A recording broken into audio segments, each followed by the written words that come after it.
안녕하세요. 저는 용인에서 살고 있는 평범한 35살의 여자입니다. 제가 전 남편을 만난 것은 지금으로부터 3년 전이에요.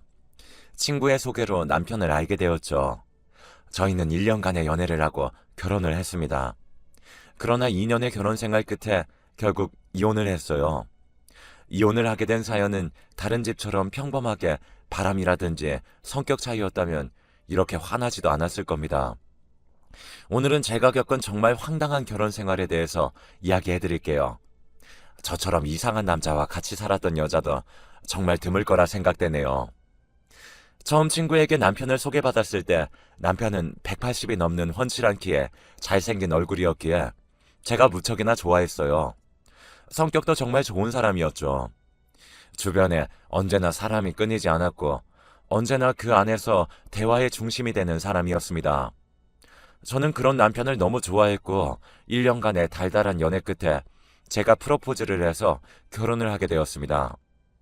남편은 작은 중소기업에서 도면을 제작하는 일을 했어요. 아무래도 작은 회사이다 보니 연봉이며 복지가 좋지 못했죠. 결혼 당시에 모아둔 돈이 하나도 없었지만 눈에 콩깍지가 낀 저는 그런 건 아무 상관 없었어요. 당연히 친정 부모님께서는 그런 남편을 못마땅해 하셨지만 결국 제 성화에 못 이겨 결혼을 허락해 주셨습니다.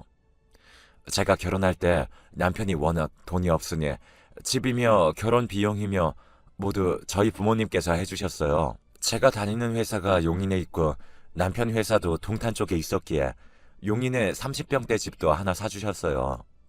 남편이 출퇴근할 때 편하라고 결혼 당시에 차도 한 대 뽑아주셨습니다. 그런데 그 집과 차에서 남편이 한 행동은 정말 배신을 넘어서 인간 같지도 않았네요. 지금도 그 생각을 하니 또 화가 납니다. 하여튼 남편은 친구가 굉장히 많았어요.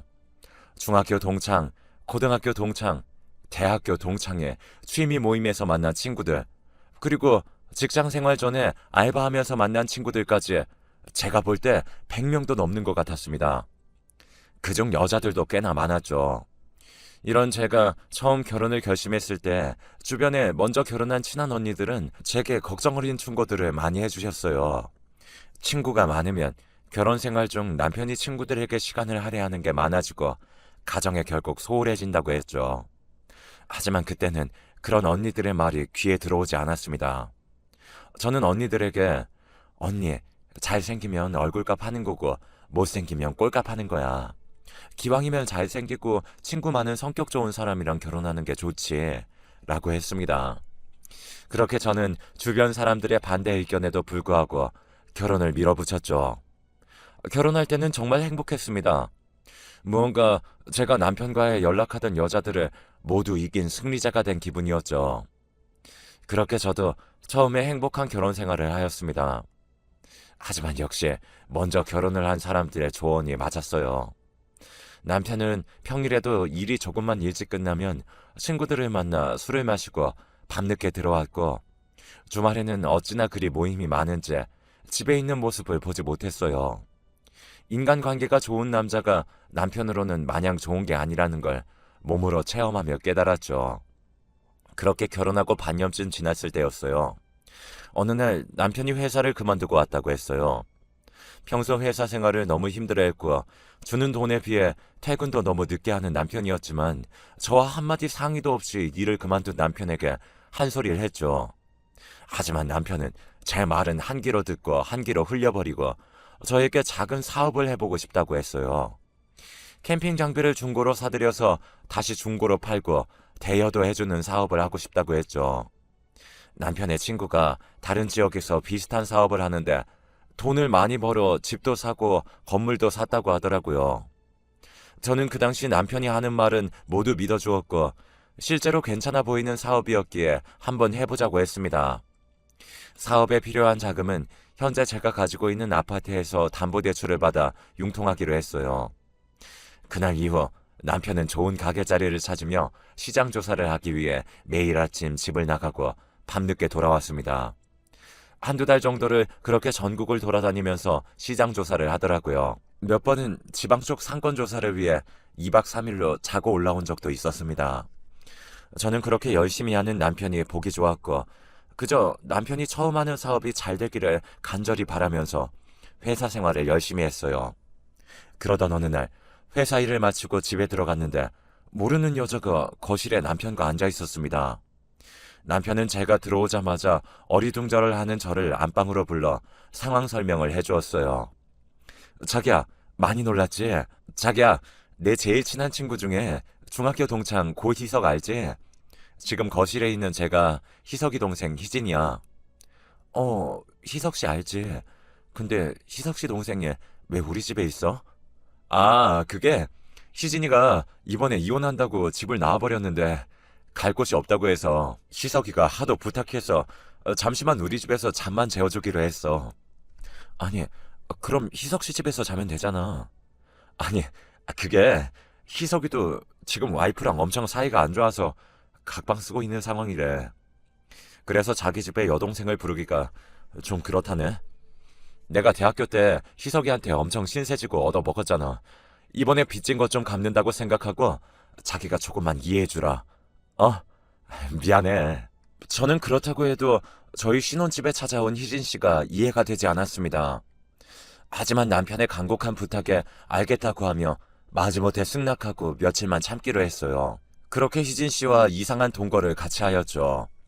그런데 이 여자가 좀 이상한 사람이더라고요. 제가 퇴근을 하고 돌아오면 집 청소는 물론이고 빨래와 저녁 식사까지 다 차려두고 있었어요. 저는 그런 희진 씨가 불편해서 굳이 이런 거 하지 말고 잠깐 있는 동안 편하게 있으라고 했지만 자기가 좋아서 하는 거라며 제 말을 듣지 않았어요. 그리고 꼭 저희 남편을 보며 오빠, 오늘도 나가서 사업 준비하느라 힘드셨죠? 오빠가 좋아하는 해물탕이랑 회무침 제가 만들어뒀어요. 맛있게 드세요. 이러면서 반찬도 손수 남편 밥그릇에 올려주더라고요.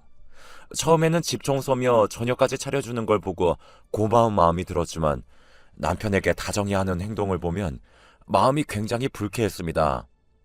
한 번은 남편과 제가 집에 있는데 희진 씨가 거실에 있는 욕실에서 샤워를 하고 나왔어요. 가운만 입고 돌아다니길래 저는 너무 놀랬고 기분이 나빠 당장 남편을 안방으로 불러서 따졌습니다. 여보, 제 정신이 좀 이상하네. 아니, 그게 무슨 소리야? 미치지 않고서 어떻게 자기도 있는데 저렇게 씻고 나와서 자기 방으로 들어가는데 자기도 방금 봤잖아. 아, 희진이가 좀 개방적인 애여서 그런 거 크게 신경 안 쓰는 것 같아. 걔가 프랑스에서 몇 년 살다 왔거든. 기분 나쁘면 내가 잘 이야기해 둘게. 아니, 됐어. 그냥 내가 말해 둘게. 저는 바로 그녀의 방으로 갔습니다. 노크를 하고 들어가니 그녀는 침대에 누워 있었어요. 저 희진 씨, 방금 욕실에서 나오셨잖아요. 집에 승준 오빠도 있는데 좀 조심해 줄 수 없어요? 혼자 사시는 거 아니잖아요. 아, 언니, 미안해요. 제가 그런 거 크게 신경 쓰는 스타일이 아니라서 실수했어요. 언니, 다음부터 조심할게요. 기분 푸세요. 저는 웃으면서 연신 저에게 미안하다고 하는 희진 씨를 더 이상 뭐라고 할 수 없기에 다음부터 조심해달라는 말만 남기고 그녀의 방을 되돌아 나왔습니다. 희진 씨가 있는 방에는 문 옆에 작은 거울이 있었는데 저는 뒤돌아 나오면서 저를 무섭게 노려보는 희진 씨 얼굴을 거울을 통해 볼 수 있었어요. 그리고 프랑스어로 꼬나 뭐라고 어쩌고 그러던데 제가 바로 무슨 말이냐고 물어보니 언니 예쁘다는 뜻이에요. 라고 하면서 다시 웃으며 말하는데 저는 저 여자애가 보통이 아닌 사람이란 걸 깨닫고 남편에게 하루라도 빨리 그녀를 내보내라고 했습니다. 저는 방으로 들어와 방금 희진 씨가 말한 프랑스어를 막 이리저리 검색해 보았는데 도통 무슨 말인지 모르겠더라고요. 하여간 그날 이후에도 그 여자는 집에서 너무 편한 복장을 입고 돌아다녔어요. 그리고 또 요가복을 입고는 거실에서 요가 방송을 보며 요가를 합니다. 희진 씨는 운동이라고 하지만 여자인 제가 봐도 너무 타이트한 옷을 입고 요가를 하기에 보기 불편했죠. 그런데 남편은 주방 식탁 의자에 앉아서 그런 희진 씨를 힐끔힐끔 훔쳐보고 있었어요. 저는 화가 나서 남편에게 방에 들어가서 사업 준비나 하라고 소리쳤습니다. 남편이 방으로 들어가자 그녀는 하던 요가를 중단하더니 자기 방으로 들어갔습니다. 희진 씨는 방으로 가는 길에 저를 힐끔 쳐다보고 들어가는데 그 표정에 저번에 그녀 방 거울에서 봤던 그런 무서운 표정이더군요. 그리고 또 저번에 말한 프랑스어로 꼬나 어쩌고 그러더라고요. 저도 짜증이 나서 바로 남편이 들어간 안방으로 들어가 문을 쾅 닫아버렸죠. 그리고 남편에게 따졌습니다. 쟤 언제 보낼 건데? 쟤 좀 이상하단 말이야. 자기는 못 느껴? 집에서 저렇게 타이트한 옷 입고 있는 사람이 어디 있어?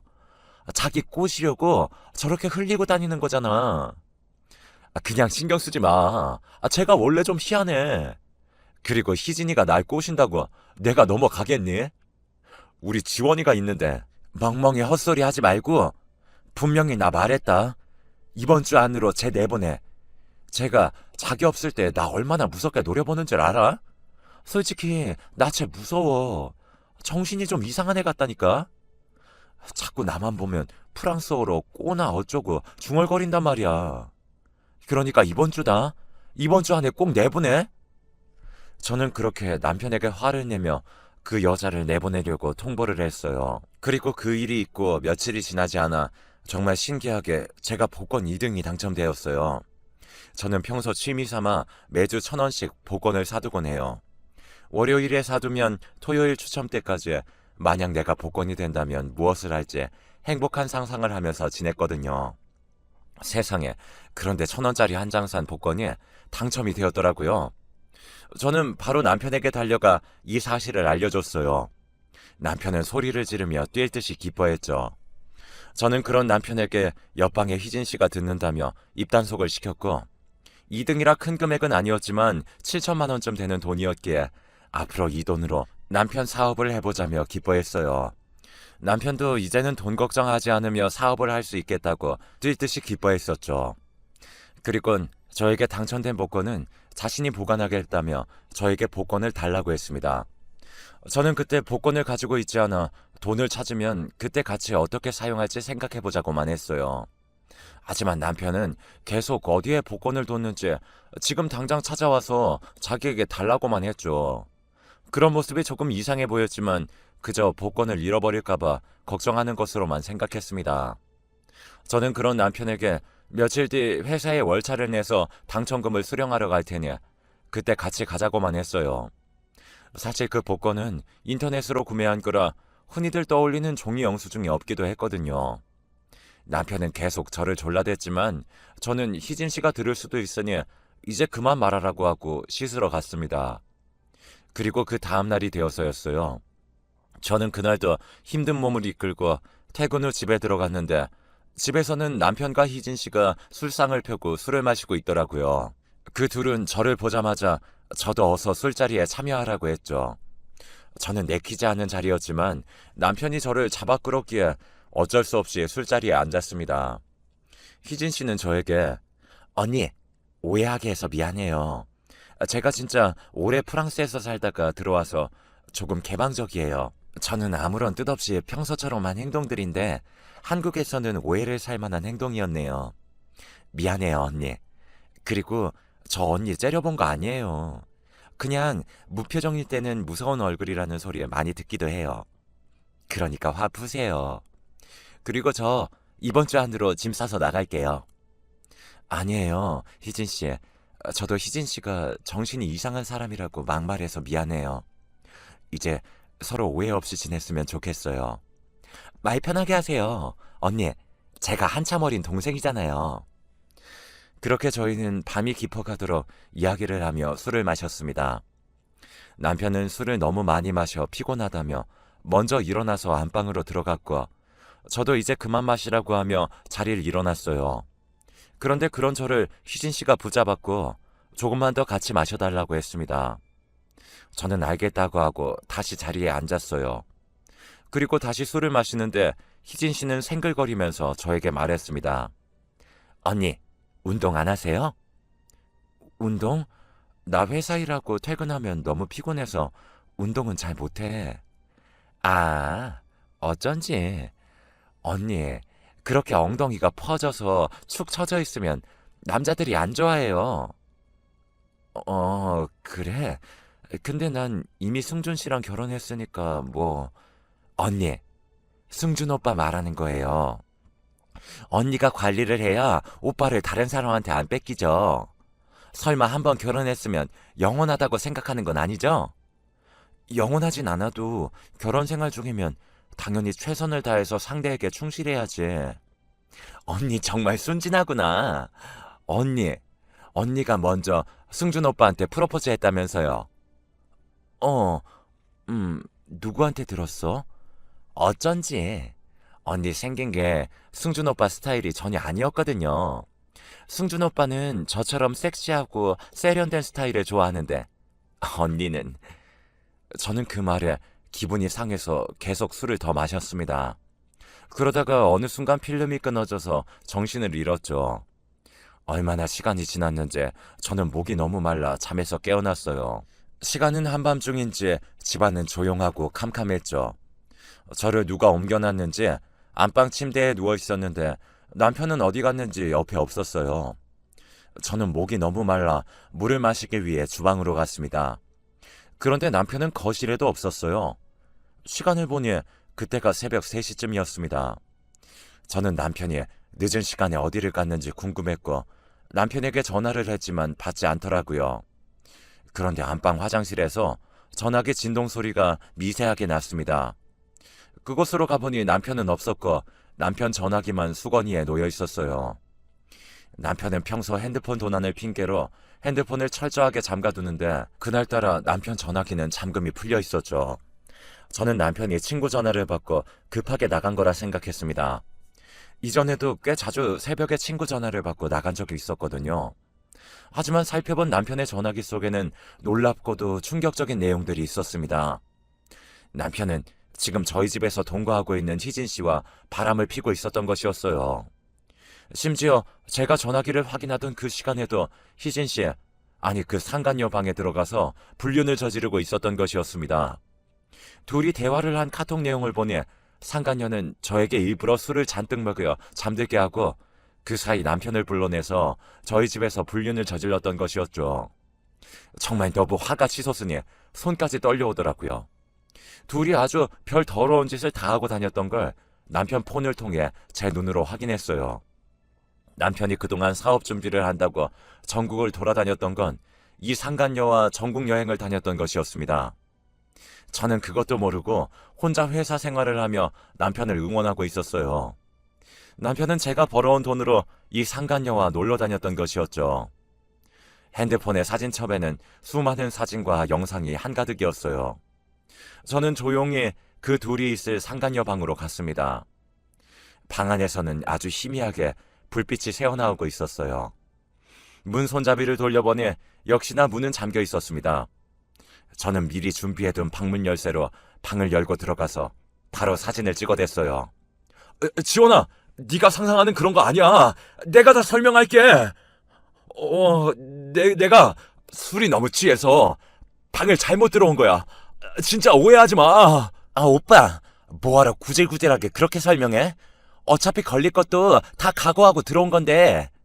지원 언니, 미안해요. 저도 이렇게까지 하고 싶지 않았는데 오빠 취향이 하도 특이해서 말이에요. 희진아, 가만히 좀 있어봐. 지원아, 내 설명 좀 들어봐.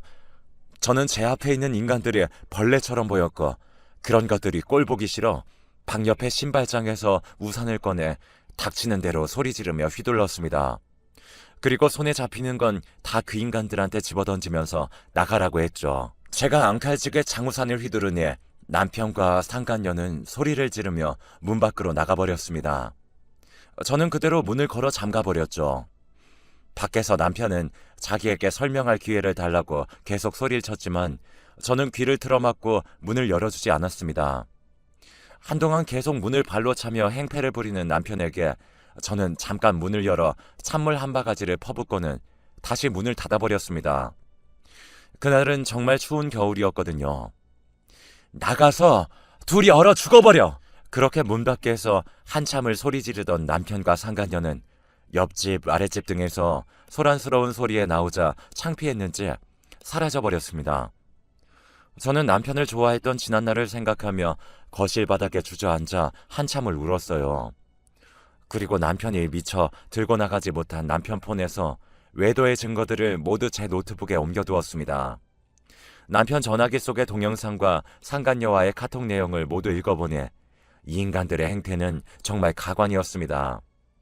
이 인간들은 스릴을 느끼며 불륜을 저지르는 걸 즐기는 인간들이었고, 제가 있는 이 집에서 지들끼리 저 몰래 외도를 하면서 스릴을 즐겼던 것이었죠.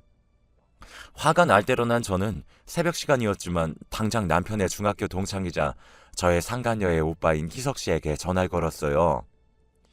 여보세요? 안녕하세요. 저 아시죠? 저 승준 씨 아내예요. 재수 씨.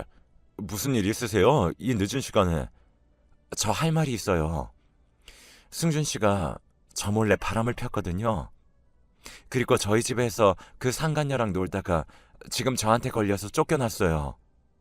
그런데 그 상간녀가 희석 씨 여동생이에요. 아무래도 희석 씨가 상간녀 오빠니 아셔야 할 것 같아서 전화드렸어요. 근데 재수 씨, 제 동생 여고생인데. 그리고 지금 자기 방에서 자고 있는데요. 아, 그래요? 미안해요. 희석 씨, 이 인간이 아무래도 지 상간녀를 희석 오빠 여동생이라고 거짓말했나 봐요. 늦은 시간에 미안해요. 아, 승준이 진짜 정신 나갔네요. 재수 씨, 그놈 절대 용서해주지 말고 꼭 콩밥 먹이세요. 정신 나간 놈이네, 그놈. 전화를 끊고 나니 남편이라는 이 인간이 더 쓰레기처럼 느껴졌어요. 저는 날이 밝는 대로 이혼 전문 변호사를 찾았고 이혼 진행 및 상간녀에게 위자료 소송을 모두 진행했습니다. 그리고 며칠이 지나자 모르는 번호로 전화가 왔어요. 전화를 받아보니 남편의 상간녀 희진 씨였죠. 저를 보고 싶다는 연락이었습니다. 저는 그것들을 피할 이유가 없기에 집 근처 커피숍에서 약속을 잡았습니다. 약속 장소에 나가보니 남편과 상간녀가 이미 와 있더라고요. 무슨 일이야? 이제 다시 얼굴 안 보고 살았으면 좋겠는데? 우리 셋이 정겹게 얼굴 마주볼 사이는 아니지 않나? 지원씨, 흥분하지 말고 앉으세요. 자, 지금부터 저희 대화는 여기에 다 녹음할게요. 괜찮죠? 네, 그러세요. 그럼 저도 그쪽 대화 녹음할게요. 지원씨, 얼마 전에 복권 되셨죠? 그 당첨금은 저희 승준 오빠 거예요. 그러니까 빠른 시일 안에 돌려주세요. 제가 왜 제 복권 당첨금을 당신들한테 줘야 해요? 그건 승준 오빠 돈으로 산 복권이고 승준 오빠가 지원 씨한테 사다 달라고 부탁한 복권이잖아요. 그러니까 정확하게 복권 주인은 승준 오빠인 거죠. 저도 지원 씨 집에서 동거하면서 그 사실 제 두 눈으로 다 봤고 법적으로 하실 거면 제가 다 증인 설 겁니다. 그래, 우리 희진이 말 맞아. 그때 내가 분명 당신한테 돈을 줘서 사다 달라고 했잖아. 그러니까 그건 내 것이 맞지. 아, 제가 이 당첨된 복권이 승준 오빠가 돈을 줘서 제가 나가서 사온 거라는 말이에요? 네, 제가 다 봤어요. 제가 증인이에요. 그냥 법적으로 하세요. 저는 별로 말 섞고 싶지 않네요. 그리고 앞으로 이런 구질구질한 일로 연락하실 거면 저한테 연락하지 말고 변호사님한테 하세요. 지원아, 그간 서로의 부부의 정이 있었으니까 우리 그냥 그거 반반하고 깔끔하게 헤어지자. 내가 합의이혼 도장 찍어줄게. 집이고 차고 다 그냥 지원이 너 갖고. 아니 오빠 건데 왜 반반을 해? 다 달라고 해야지. 언니, 저도 매정하게 법적으로 하기 싫으니까 그냥 10% 정도는 떼줄게요. 그것만 먹고 떨어지죠. 참 듣자 하니 너무 쓰레기들이시네. 저기요, 두 불륜 남녀씨, 둘이서 짜고 거짓말들 하시는데 이보세요. 제가 인터넷으로 구매한 거예요. 제가 힘들게 번 월급으로 직접 이체를 해서 구매한 거라고요. 거짓말 하려면 머리라도 똑똑해야 하지. 그리고 신혼집도 우리 아빠가 사준 거고 차도 우리 아빠가 사준 거잖아. 애당초 당신 건 아무것도 없었어. 저는 그 불륜 남녀의 거짓말에 진저리가 나 바로 그 자리에서 일어섰습니다. 그때 상간녀가 제 손을 붙잡았지만 언니, 저 그럼 저희 10%만 주시면 안 될까요? 그래도 승준 오빠 한때 엄청 좋아하셨잖아요. 부탁해요. 그리고 언니, 저 승준 오빠 아이 임신했어요. 일부러 거짓말 하려고 그런 거 아니에요. 저희 지금 당장 어디 가서 살 것도 돈도 없어서 그래요. 언니 제발요. 뱃속의 아이는 아무 잘못이 없잖아요. 진짜 제가 이렇게 싹싹 빌게요. 뭐라고? 승준 오빠 아이를 임신했다고요? 저는 상간녀의 그 말에 카페가 떠나가도록 웃을 수밖에 없었습니다. 너무 웃음이 나와 참을 수가 없더라고요. 희진아, 너 지금 엄청 말 실수한 거야. 웃겨. 희진아, 임신이라니? 진짜로 너 임신했어? 오빠. 말 못해서 미안해. 나 오빠 아이 임신했어. 거짓말 아니야. 자, 여기 초음파 사진. 상간녀가 가방에서 사진을 꺼내는 순간 짝 소리가 커피숍에 울려 퍼졌습니다.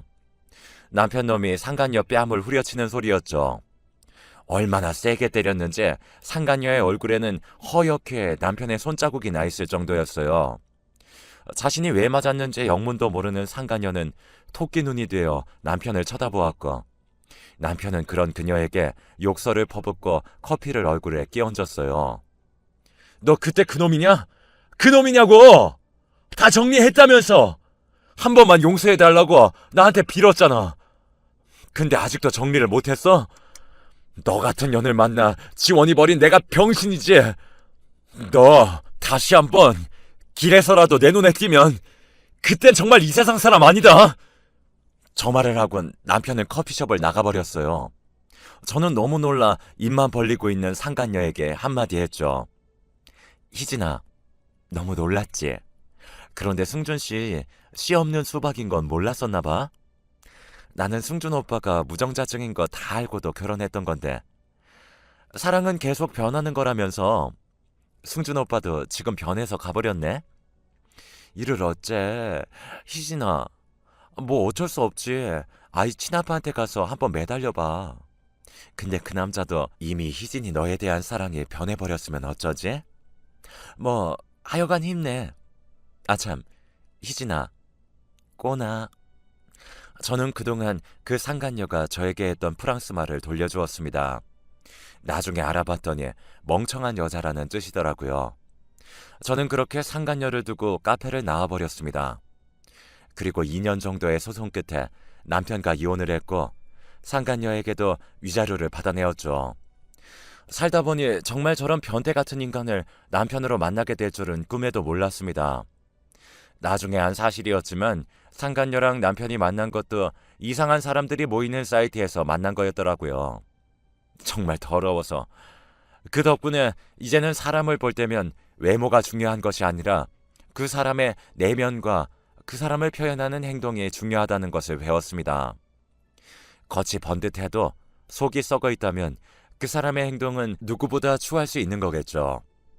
사람을 표현하는 것은 그 사람의 얼굴과 말이 아닌 그 사람의 행동이더라고요. 지금까지 제 긴 이야기를 읽어주시고